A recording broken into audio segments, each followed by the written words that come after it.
I'm John Manzella, and this is the Manzella Report. When it comes to international trade, China hasn't always played by the rules. So, how do you change Chinese behavior? Engaging in a trade war by imposing tariffs is not ideal. To save face, Chinese President Xi must appear strong, and that means responding to U.S. tariff increases with Chinese tariff increases. This tit-for-tat strategy, which escalated again on September 1st, is increasing volatility and uncertainty while hurting economic growth. But it gets worse. As America's exports to China get shut out, our allies and trading partners are filling the gap.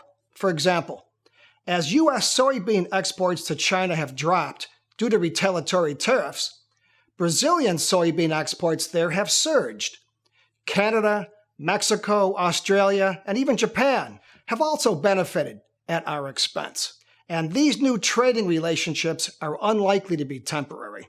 President Trump's unpredictable actions may be textbook negotiating tactics, but they have Chinese customers questioning whether they can rely on American suppliers, which, by the way, they increasingly view as unreliable due to the volatility in the commercial relationship. And the damage is mounting. For example, 37% of respondents of a recent U.S.-China Business Council survey said they lost sales in China due to their Chinese partners' concerns about doing business with American companies. Even if the trade war ended tomorrow, China likely will still play it safe by reducing dependence on U.S. companies. Trump's go-it-alone tariff approach is proving very worrisome at best, and his statement, "Trade wars are good and easy to win," couldn't be further from the truth. What is a better strategy to deal with the Chinese? Well, working closely with our European, Asian, and other friends around the world to establish a united front against the Chinese likely would prove more effective. And for the most part, we have similar interests with regard to curtailing bad Chinese behavior.